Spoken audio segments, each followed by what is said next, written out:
Assalamualaikum warahmatullahi wabarakatuh. Bismillahirrahmanirrahim. Alhamdulillahirrahmanirrahim.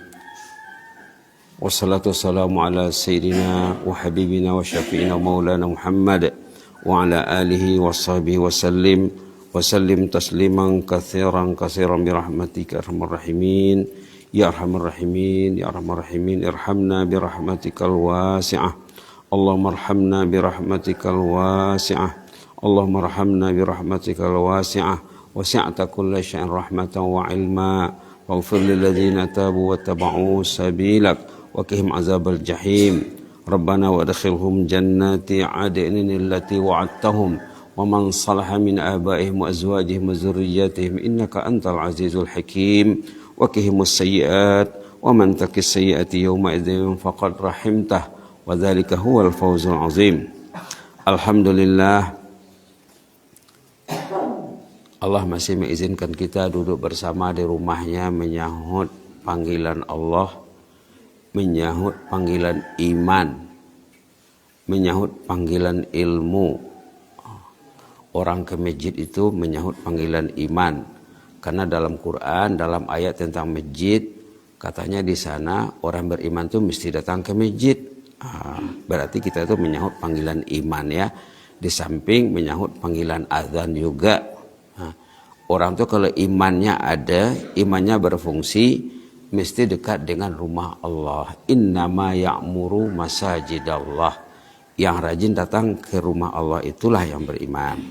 Alhamdulillah, kita masih membincangkan judul tentang kisah salihin Al-Fudail bin Iyad rahimahullahu ta'ala. Fudail bin Iyad ini banyak disebut-sebut namanya dalam karya ulama, dalam betausiah, dalam bertazkirah.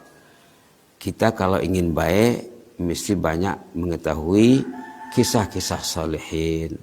Kisah salihin itu kisah hamba-hamba pilihan Allah yang jelas mereka selamat, jelas mereka itu termasuk auliaullah. Mereka ulama al-amilun, ulama yang mengamalkan ilmunya, kekasih Allah, yang gagasan mereka luar biasa hebatnya. Kemarin Fudail bin Iyad berjumpa seorang warga emas yang sudah usia 60 tahun. Lalu Fudail mengingatkan, katanya kalau bapak sudah umur 60 tahun berarti pintu kubur sudah dekat. Jangan lagi lupa, jangan lagi lengah, jangan lagi lalai. Manusia ini mayoritasnya lengah dan lalai. Itulah sifat manusia. Itu maka diingatkan dalam surah At-Takatsur. Alhaakumut takatsur. Surahnya pendek saja ya. Ayo kita sama-sama menikmati surah ini ya. Karena mungkin 100% di antara kita yang hadir sudah hafal dari kecil surah ini. Kalau anak-anak kita, cucu kita belum hafal lagi, ayo galakkan mereka, rangsang mereka untuk menghafal surah At-Takatsur. Ayatnya 8 ayat pendek saja ya. A'udzubillahi minasyaitonirrajim. Bismillahirrahmanirrahim. Alhaakumut takatsur hatta zurtumul maqabir. Kalla sawfa ta'lamun. Thumma kalla sawfa ta'lamun. Kalla law ta'lamuna ilmal yaqin. Latarawunnal jahim. Thumma latarawunnaha 'ainal yaqin. Thumma latus'alunna yawma idzin 'anin na'im. Shadaqallahul azim. Allahumma, ayo ikutkan. Allahumma ja'alna lina'maika minasyakirin. Allahumma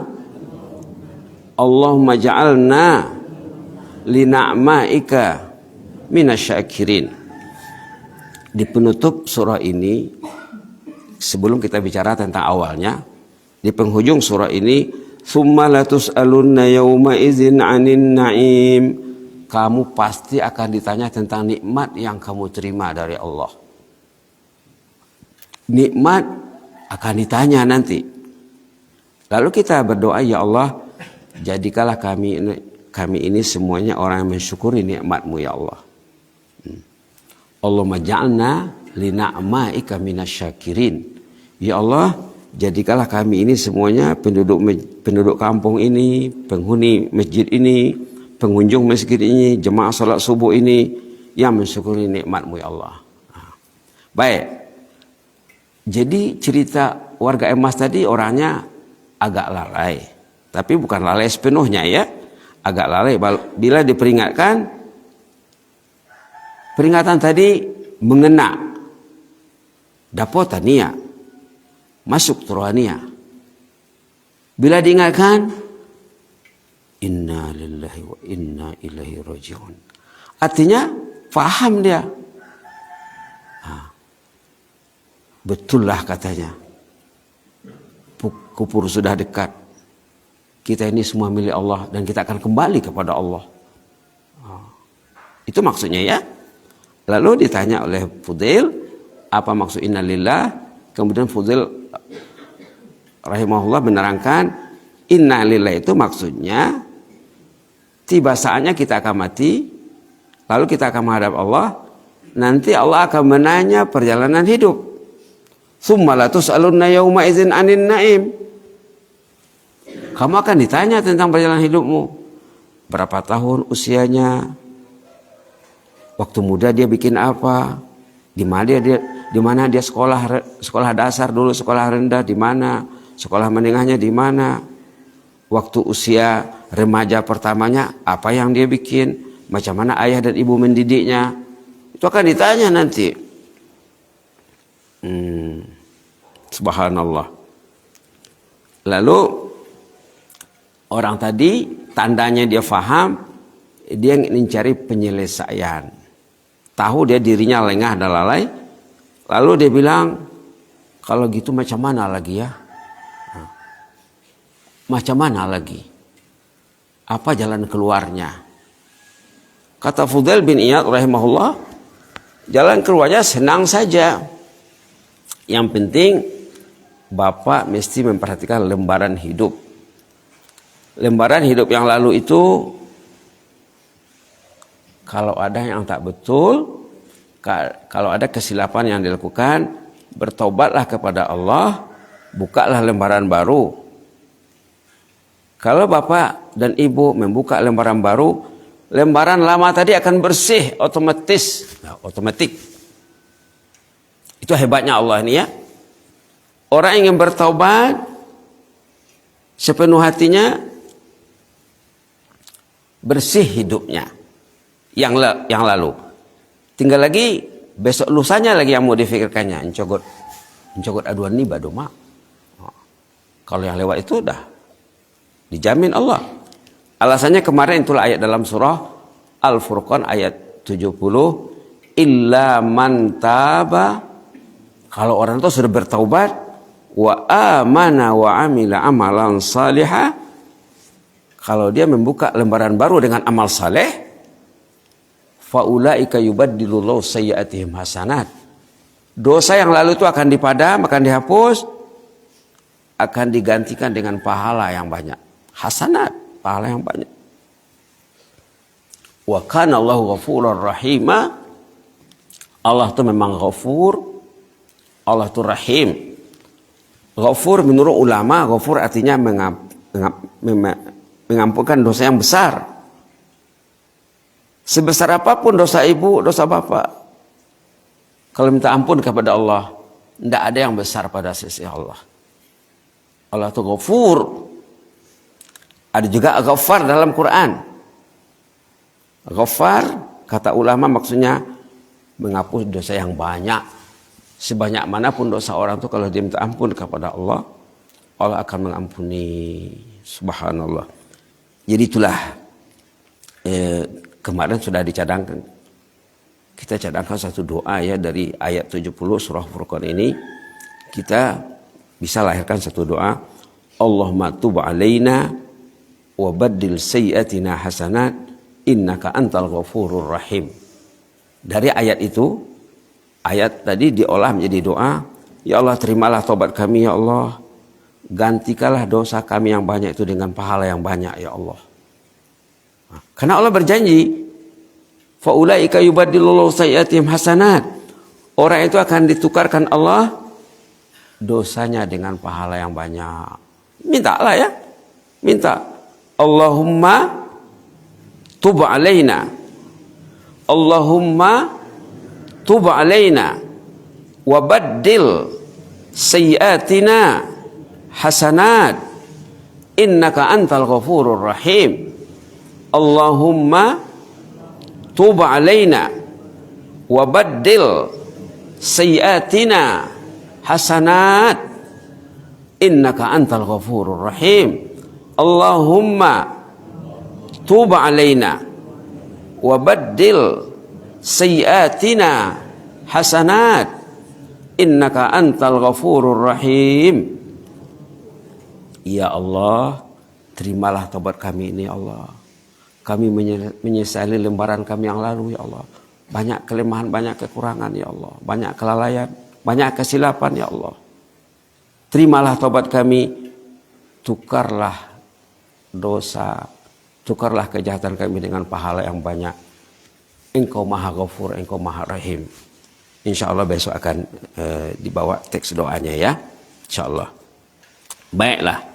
Jadi dari pelajaran kisah Fudail bin Iyad rahimahullah dengan jemaah, kemarin kita sudah bicara bahwa perlunya mukmin mendekati ahli ilmu. Perlu mendekati ahli ilmu. Orang tadi sebenarnya bukan orang yang mencari ahli ilmu. Kebetulan jumpa. Sepatutnya kita mencari. Mencari.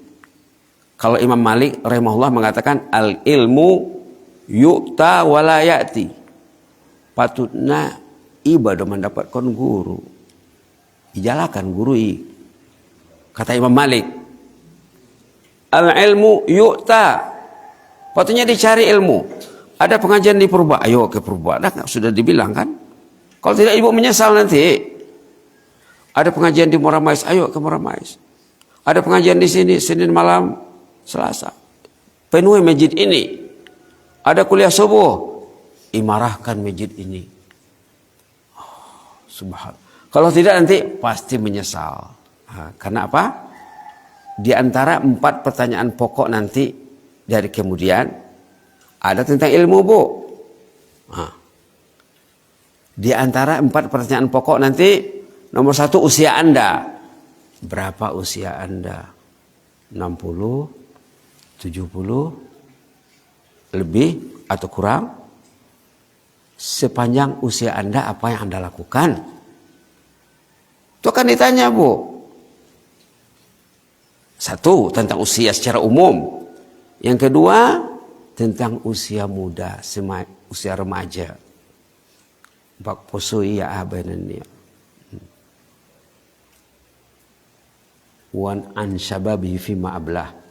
Waktu usia muda urus orang tua ni ada dengan sangat indah, sangat padiar semua ni.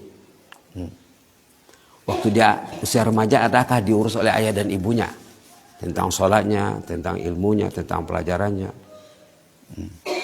Yang ketiga, tentang penghasilan. Berapa duit ibu, berapa duit bapak, kemana dibelanjakan. Yang keempat baru, tentang ilmu. Ilmu yang ada padanya, macam mana dia menerapkan ilmu tadi. Berarti perlu ada ilmu. Berarti perlu ada ilmu. Kalau ilmu tidak ada, berarti masalah besar. Masalah besar. Tahu azan itu panggilan Allah? Tahu. Tahu kamu akan kembali ke rahmatullah? Tahu. Itu maka saya datang.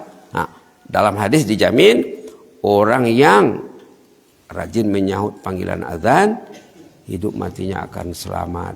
Dalam hadis dikatakan orang yang gembira waktu keluar kubur nanti, Orang gembira waktu keluar kubur, orang yang gembira mendengar azan. Dengar azan gembira dia. Ya Allah, saya sudah ada di rumahmu ya Allah. Ya Allah, saya sudah dalam perjalanan ya Allah. Ya Allah, saya sedang bersiap-siap ini. Gembira dia.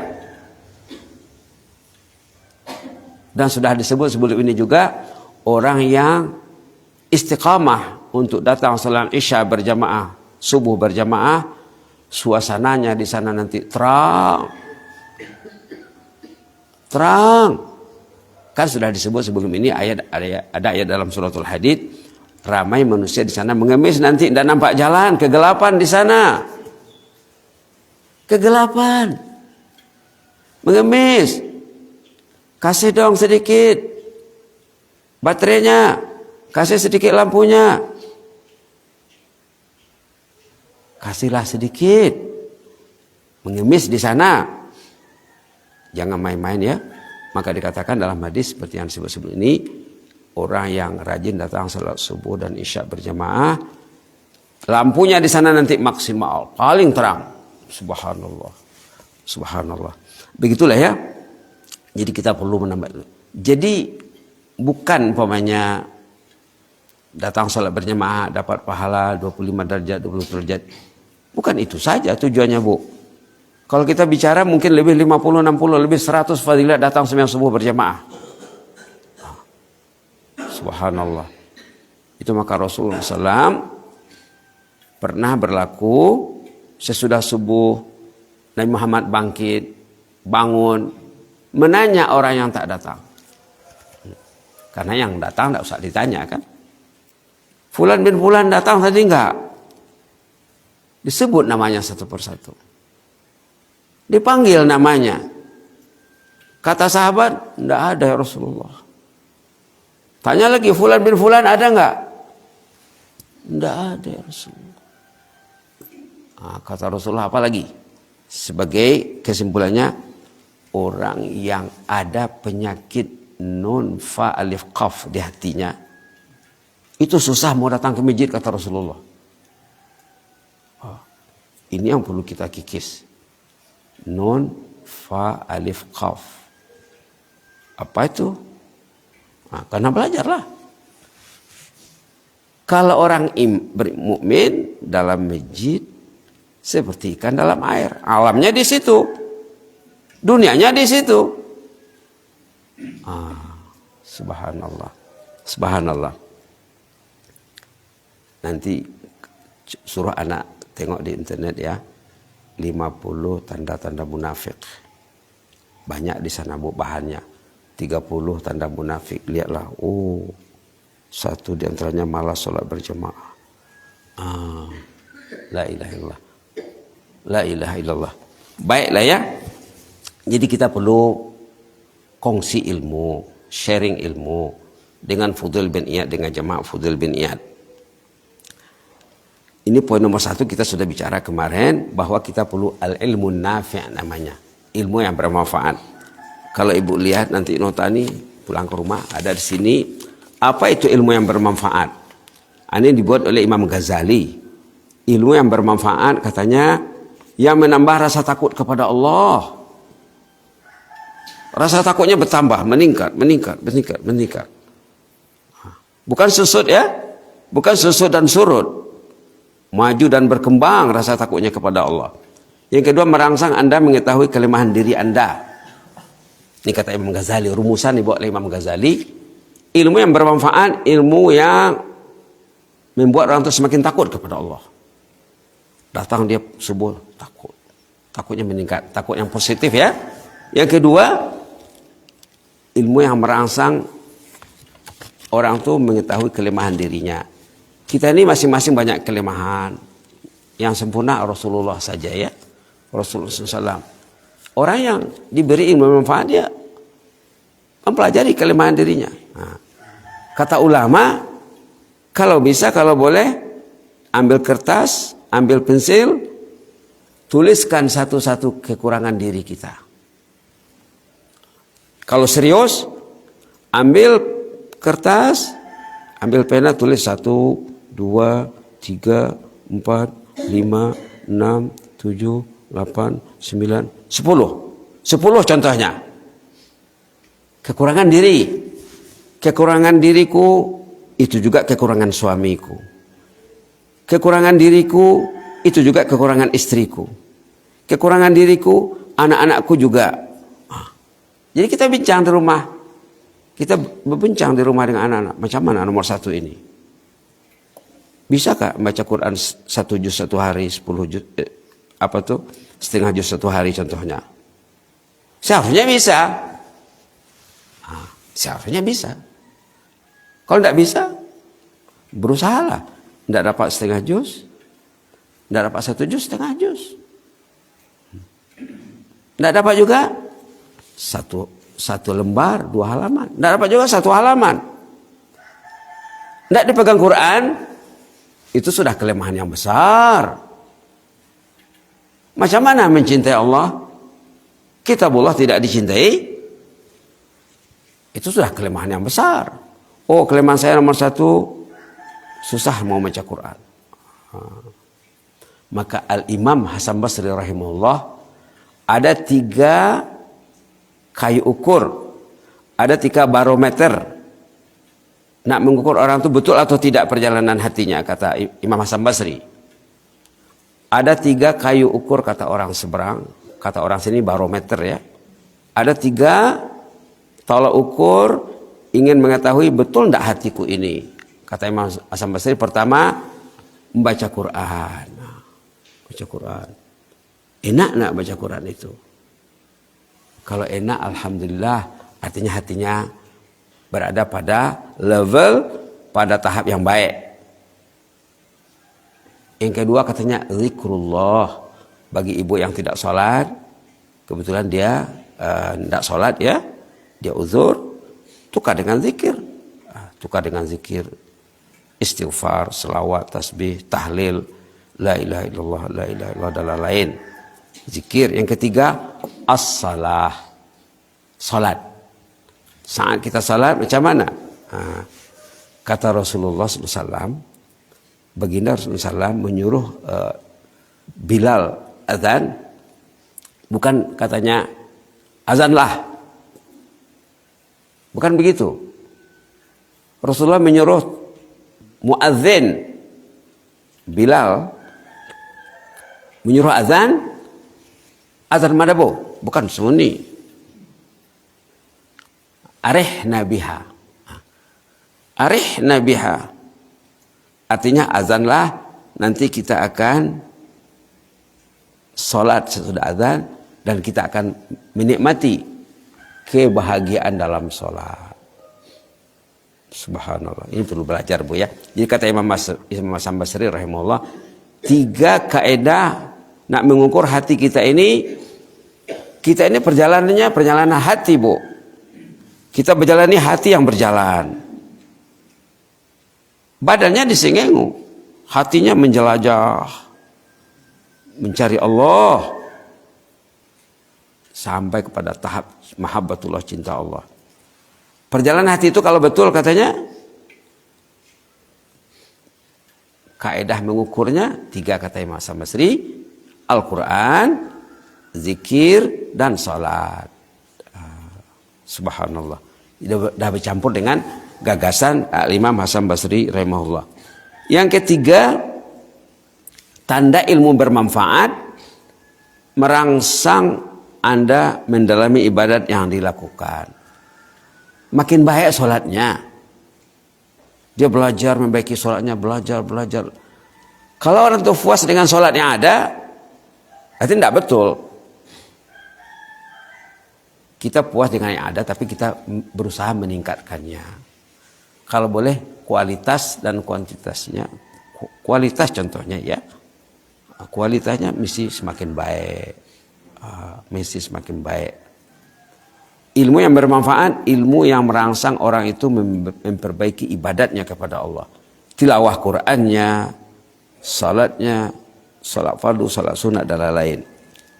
Yang keempat, menyingkap kecacatan ibadat agar berusaha menjauhinya. Sama juga dengan nomor 3 tadi, hampir sama ya. Yang kelima, mengurangi cinta dunia dalam hati. Meminimalkan cinta dunia dalam hati.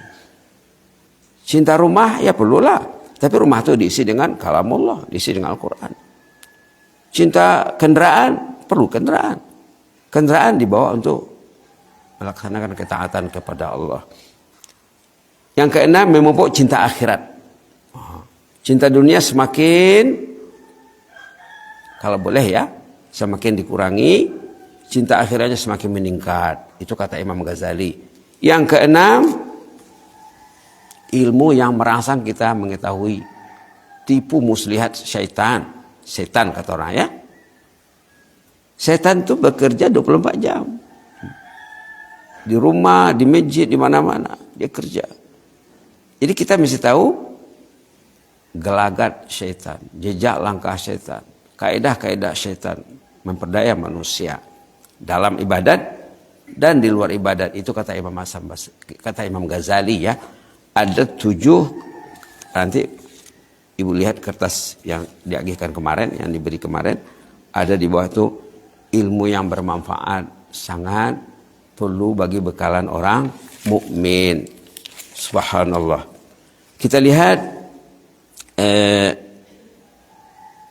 poin berikutnya, perlu bagi ahli ilmu menjinaki hati jemaah agar message diterima dengan baik dan mudah. Orang tadi Imam Al-Fudail bin Iyad ingin mengajar orang itu dengan bertanya, tukar pikiran. Tapi dari sanalah masuknya message. Jadi kita sekarang macam mana? Kalau kita mampu mendekati ahli ilmu, kita tukar pikiran, itu paling baik sekali. Atau kita tulis di kertas, tulis di SMS, tulis di WA, ajukan pertanyaan. Nah, bagus sekali ya. Bagus sekali kalau ada yang bertanya. Kalau tidak, macam Fudail bin Iyad, dia yang bertanya. Kalau kita sekarang, kita membincangkan pertemuan antara jemaah dengan ulama. Dari sana kita belajar. Banyak pelajaran. Yang tercatat di sini saja ada 25 poin. 25 pengajaran yang dapat dicatat dari peristiwa pertemuan Al-Fudail bin Iyad rahimahullah dengan jemaah warga emas yang sudah berusia 60. Jangan lupa bahwa hidup ini perjalanan. Yang namanya pun perjalanan hidup ya. Kita ini berjalan walaupun tidak pergi kemana-mana. Usianya jalan. Persinggahan pertama alam barzah. Itu singgah, itu dikatakan dalam surah At-Takasur. Hatta zurtumul maqabir. Nanti satu saat kamu akan masuk kubur. Itu maksudnya. Satu saat kita akan masuk kubur. Persinggahan pertama di alam barzah, alam kubur. Seterusnya singgah kedua di hari kiamat. Malik Yaumiddin, hari pembalasan. Destinasi terakhir insyaallah jannah. Insyaallah jannah. Dah dijamin. Orang yang mencintai Allah, orang yang mengimani Allah akan dimudahkan jalannya pergi ke jannah. Saat itu sudah dibaca hadis Nabi di sini. Orang tuh kalau rajin belajar, jalan ke jannahnya mulus, lancar. Orang tuh kalau rajin belajar, jalan ke jannahnya mulus dan lancar. Karena majelis ilmu dikatakan raudhah min riyadil jannah. Ini taman jannah. Kalau kita lihat karya ulama-ulama zaman dulu, contohnya ada yang tajuknya Syiarus Salikin, Hidayatus Salikin. Salik itu artinya orang berjalan. Waktu saya bertugas di sini 1979, 78 ya, 1978, 79, 80. Di Seripul Majelis ada pengajian dulu, kitabnya Hidayatus Salikin. Di Purba pun dipelajari bersama ayahanda almarhum Tuan Naposo dulu, malam-malam dipelajari. Datang ke sana golongan warga emas datang mempelajari buku Hidayatus Salikin. Nah, salikin artinya orang berjalan artinya. Nah, salikin. Qasidin orang yang menuju destinasi. Artinya judul buku-buku ulama dulu ada yang memang dikatakan di sana kita ini salik, berjalan. Kita ini qasid, menuju destinasi. Begitulah. Mudah-mudahan bermanfaat ya. Besok Jumat pagi kita akan lanjutkan ataupun kita akan sorot tajuk baru. Kadang-kadang tajuk itu datang waktu sholat ya. Waktu sholat datang message kadang-kadang. Jadi kadang-kadang kertas kita kadang-kadang ada yang terbengkalai. Tapi saya rasa bisa saja dibaca sendiri di rumah karena tidak ada yang susah barangkali ya. Kalau ada yang kerumitan bisa dibincang nanti insya Allah. Mudah-mudahan kita menjadi kekasih Allah yang selalu menghadirkan diri dalam Raudhah min Riyadil Jannah, dalam taman jannah di Masjid Singingujaya yang kita cintai ini. Amin ya rabbal alamin. Allahumma zidna wa la tanqusna. Allahumma zidna wa la tanqusna. Allahumma zidna wa la tanqusna wa akrimna wa la tuhinna wa a'tina wa la tahrimna wa athirna wa la tu'sir alaina wa adina warda anna. Allahumma tub alaina wa badil sayyatina hasanat innaka antal ghafurur rahim. Allahumma tub alaina wa badil sayyatina hasanat innaka antal ghafurur rahim. Allahumma tub alaina wa badil sayyatina hasanat innaka antal ghafurur rahim.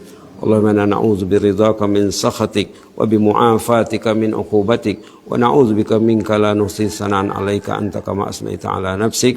Subhana rabbika rabbil izzati amma yasifun wa salamun 'alal mursalin. Walhamdulillahirabbil alamin. Jazakumullahu khairan wa barakallahu fikum. Inni uhibbukum fillah. Wassalamu alaikum warahmatullahi wabarakatuh.